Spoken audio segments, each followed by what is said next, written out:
Ladies and gentlemen, we made it. Cleveland, wake up. It is playoff day finally. This week, at least for me, has gone by so slow. Monday felt like Thursday, Tuesday felt like Friday, and so on and so forth. I thought Saturday, 4:30 Texans would never come, but here it is. We have made it. We are just a few hours away from kickoff now, guys. And I needed to hop game day to just go over some final things I think that you need to know, some things to watch for, and we're going to do a couple of bets today because, frankly, we have talked about this Texans-Browns matchup to death on UCSS throughout the week. We've done Behind the Glass. We did the barbershop. We've had two Cavs segments, and outside of about 15 minutes in the entire week on Cavs, it has been all eyes focused on Cleveland, Houston in the AFC Wild Card game. I'm not sure if you guys can see the shirt, but in Flacco, we trust, baby. WTF, we trust Flacco. Shout out to Jason Lloyd's wife. This was a misprint, actually. It's a little crooked, but who cares? It's still a fire shirt, so thank you, Mrs. Lloyd, for the swag. I'll definitely be wearing it for the game today because just like it says, we trust Flacco. ITF, I trust Joe Flacco. I feel very confident in number 15 leading the Cleveland Browns into today's wild card matchup against the Houston Texans. We've said it a couple times throughout the week. The Browns have not played a playoff game in front of fans since 2002. Since 2002. I mean, the way the world has changed since 2002 is, I don't have enough time to list everything that's happened, but I was 7 years old, to put into context. Yeah, 7. I was turning 8 that year. Like, it's absurd how long it's been since Browns and Browns fans have had a chance to witness their team play in the playoffs in person. So cherish this moment. Enjoy it. Whatever happens, this has been an amazing season. I hope it continues. I think it will continue because I have picked the Browns to beat the Texans. I'll tell you why in one sec. But even if it does not end the way we want, this has been a hell of a ride, an unbelievable season. But guess what? That's the only time I'm even going to suggest that because the Browns are winning this freaking football game today. And I am damn near confident. I'm actually a little scared because I feel so good about how the Browns match up against the Houston Texans. If you missed us talking about Flacco versus Stroud, Demeco Ryans versus Stefanski, what the Browns need to do, which running attacks are more crucial, how is Myles going to dominate? If you need any of that stuff, go back on our YouTube page, Ultimate Cleveland Sports Show. We talked about that in depth all week long. I'm here. Real quick, 15 minutes, 3 things to watch for, 3 reasons I think the Browns will beat the Texans today, and I'm going to go over a couple bets in case you want to wager on FanDuel, who is a sponsor of the Ultimate Cleveland Sports Show. So shout out to FanDuel. A couple ones that I particularly like in today's matchup. Now, the first thing I want y'all to watch for today, and this has been me and Bull usually, we align more often than not on football topics. We have a similar type of football mind, but I actually vehemently disagree with Bull on something he said this week when I asked the question on Thursday of what will the Texans game plan to stop Amari Cooper be, and can he go off for 265 again like he did in Week 16 the first time around? Now, to start backwards and moving forwards, no, he's not going to go for 265 again. I'd be shocked, frankly, if he did, because that was the highest mark any receiver put up this season, and it's just unfair to ask a guy to go for 265 again. Bull said on Thursday, he goes, well, I don't think you can really just take a player out of the game. Like, a great player is going to get his catches, and it doesn't really matter what you do. If it was so easy, every team would do it, and it doesn't happen. And to a slight extent, I agree. Yeah, great players are going to get their numbers. Great receivers are going to get their targets and their catches. But we've seen Bill Belichick, I don't want to say RIP, but he's not dead. But, I know he just got fired. Our career out of forcing teams, especially in the postseason, to beat them with their second and third best weapons, whether it's double teams, which Leroy Horde says don't work. Leroy knows more football than I'll ever will, but I've seen, and I like to think that Tyvis Powell, on the other hand, who says double teams do work, there's just some back and forth ideologies you can abide by. And I tend to believe that you can scheme around and scheme ways up to take one player out of the game plan. Now, not completely take him out. I'm not saying 0 catches, 0 yards, 10 targets, but I just to deter Joe Flacco or whatever quarterback we're talking about to look elsewhere. And that is having safety help over the top. That is having 2 guys right at the line of scrimmage, jam him, throw him off his route, and force Flacco's eyes to go elsewhere. So the number one thing I'm watching for in today's game is how Demeco Ryans, a defensive-minded head coach who was a great defensive coordinator in San Francisco before becoming the Texans coach this year, how he plans to stop Amari Cooper from going absolutely nuclear against his Texans secondary like he did in Week 16. In that Week 16 matchup, he had 11 catches. He caught passes against 8 different primary defenders, 265 yards, 2 touchdowns. He was unbelievable. The very first play of the game, 53 yards down the seam on a nice post route. He hit the double move on the outside for the 75-yard touchdown. He was unbelievable. And anything that Houston tried to do in Week 16 failed miserably. 2 big differences this matchup. One, they had their top 2 pass rushers back. Jonathan Greenard played in the first matchup, got hurt in the first series, didn't come back in. Will Anderson did not suit up. Both of those guys will be in uniform. So deep developing passes down the field that take time to develop. I just used develop twice in the same sentence. I apologize. That's bad out of me.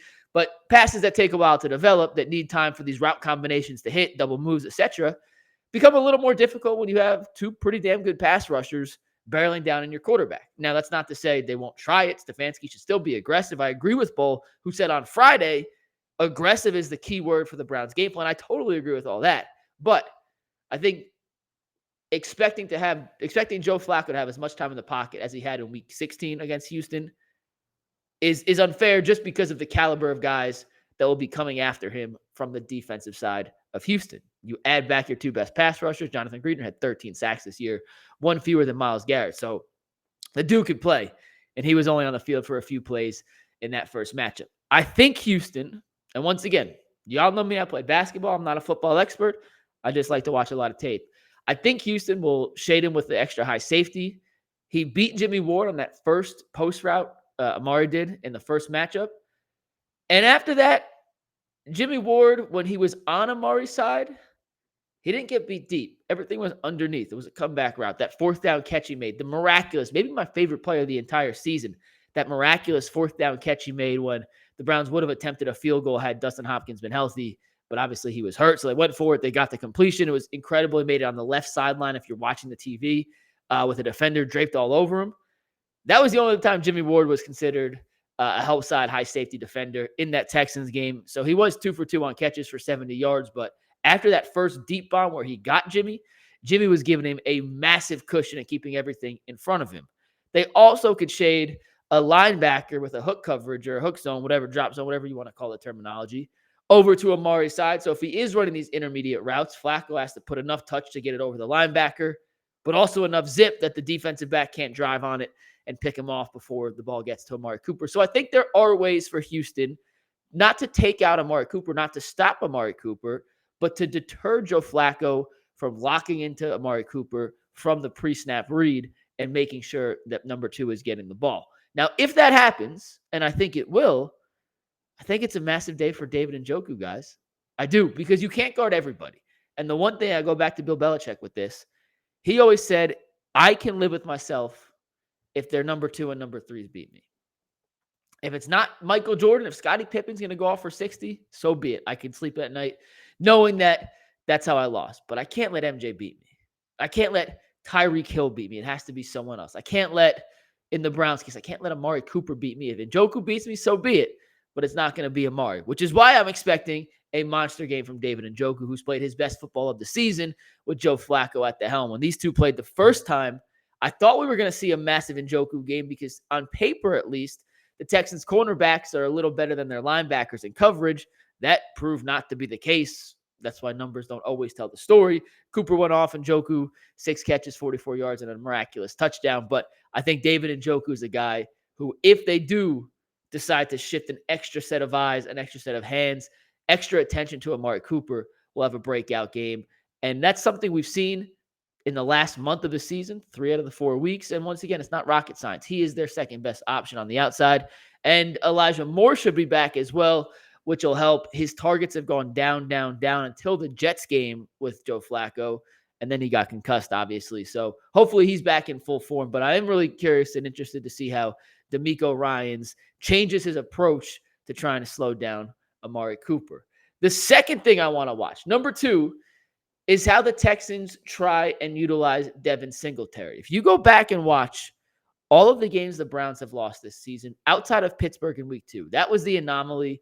And the only reason they lost that game was poor offensive line play. The offense, 2 touchdowns to the defense, and Pittsburgh had that one long play to George Pickens. Outside of that, they didn't move the ball at all. That game's the anomaly. If you include that game, the Browns averaged in their losses 127 rushing yards against per game. If you take out the Pittsburgh game, that number jumps to 143 rushing yards allowed per game in their 5 losses outside of the Pittsburgh game, which does include Cincinnati. So give and take, but 127 if you include both, all 6, 127 yards allowed per game in their wins.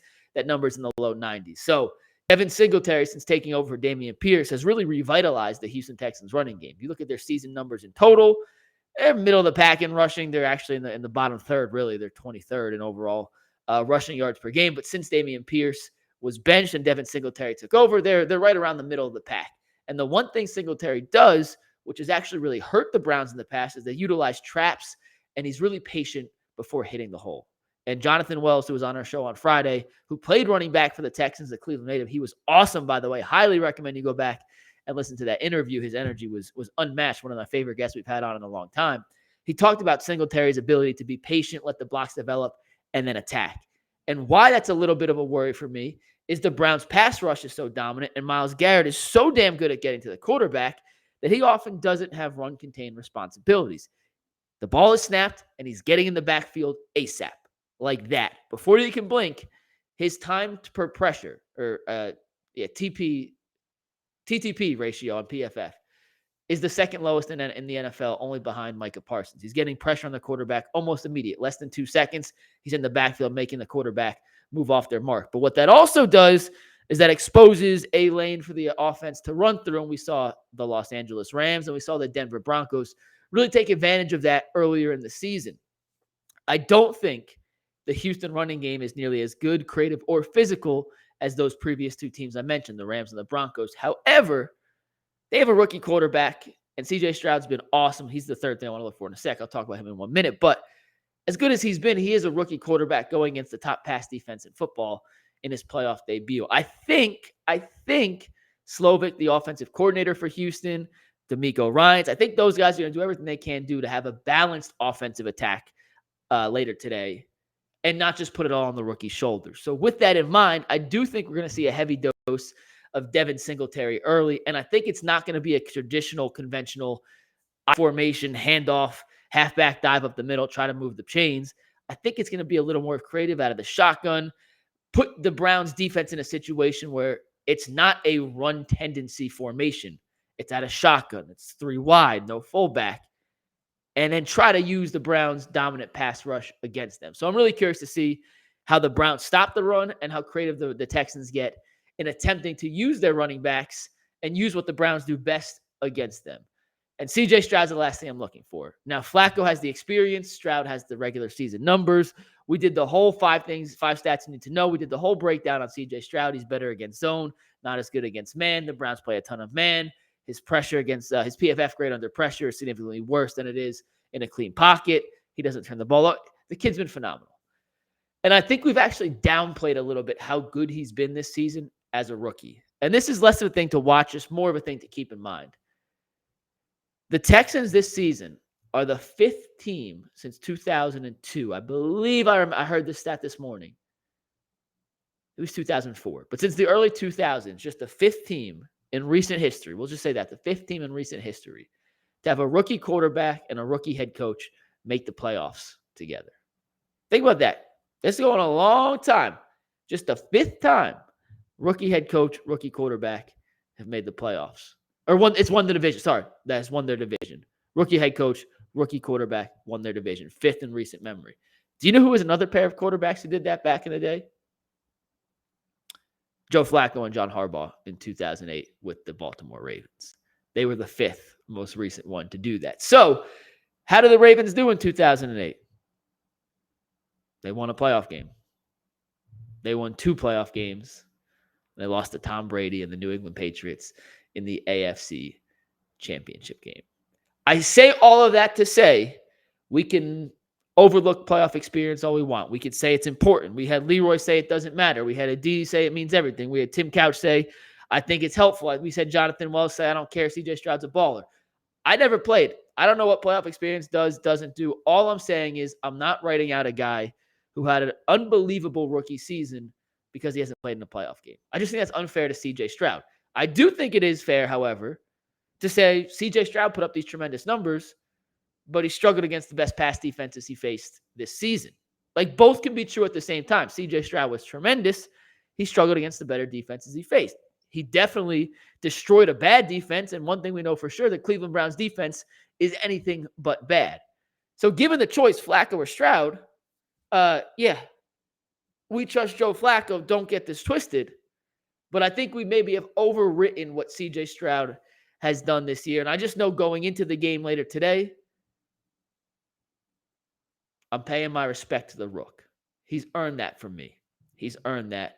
And I do think we're in for a treat watching him. And Buckeye fans, how'd y'all not win a championship with him at quarterback? He's special. All right, let's go over a couple bets here real quick just to look at if you want to try and make some money. Once again, gamble responsibly, gamble with FanDuel, do it all. And here are a couple player props that I love in this wild card round for the Cleveland Browns. I mentioned, I'm looking at my phone just to pull it up so y'all know, but I talked about David Njoku as a guy who I think is going to have a very big game because I think they're going to take out Amari Cooper. Njoku, anytime touchdown is plus 180, almost 2-1. I love that. And if you want to do a little same game parlay on FanDuel, which is one of my favorite things, if you parlay an anytime David Njoku touchdown score with David Njoku, his over-under on receiving yards is 56.5.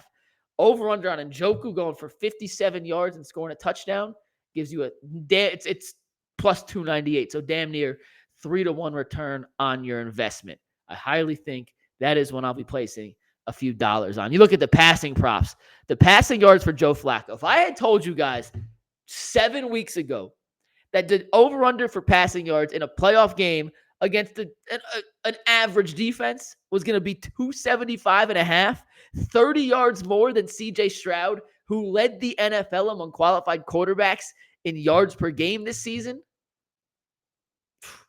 Not a single one of y'all believe me. It's at 275, and guess what? I'm hammering the over. He's gone over in each of his last 4 games. He was just shy against the Los Angeles Rams. He threw for 254 in that game. The fourth quarter against the Rams was a catastrophe. He was phenomenal for 3 quarters. He hasn't come close to not hitting that. His lowest passing yard total has been 309, which is still 36 yards more than this over-under. He threw for 265 for Amari Cooper in the first game by himself. I don't think Cooper goes for 265 again, but I think 275 for Flacco is very attainable. CJ Stroud's at 242.5. I like the over just because I think the Browns will be up, and that means the Texans will have to throw the ball, but I don't feel great on that. And one more thing to look at. I don't want to say this is easy money and guaranteed money, but Myles Garrett to record a sack is minus 245. Those are not great odds. But if you like the Browns to win and you put a little bet together of Myles Garrett to record a sack with the Browns money line and or the points, let's go. What do you want to do? Points? What do you want to do? We'll do points just to be safe. So Browns minus 2.5 plus Myles Garrett to record a sack. You're in plus money. Now we're talking plus money here, ladies and gentlemen. You're plus 105. Browns win by 2.5. Myles Garrett gets a sack. You parlay that on FanDuel, you are plus 205. So those are the bets I like. 3 bets over Njoku. Add the anytime touchdown. That gets you 3-1 odds. I like the over on Joe Flacco passing yards. And I love Myles Garrett to record a sack. Plus the Browns to cover the 2.5-point spread. I think the Browns win. I think I think the game ends up, the final score, just like in week 16, looks a lot closer than the actual flow of the game. I think the Browns win. I don't think it's that close to the end. I think Houston makes it a game with a garbage time touchdown that puts the Browns in a position where they have to keep not keep the starters in, but let's say it's 23-10, and then Houston scores a touchdown with 2 minutes left, and then there's a little pressure on the Browns to close it out. But I think the Browns are a better team across the board. They're more seasoned. They have more playoff experience, which I do think matters. And as much as I like CJ Stroud, I like this Browns defense even more. You know we'll be on the 2-minute warning post-game show. Myself, Earl, G. Bush, Anthony Cantaspelli. hopefully celebrating a Browns playoff victory, their first in front of fans in a long, long time. And hopefully, it's the first of many this postseason. If you make those bets, make sure you tweet them at me. We'll feature them on the show come Monday because we do have a show on Monday. But for now, we trust Flacco, WTF. Let's go Brownies. And I'll see y'all in a couple hours. Peace.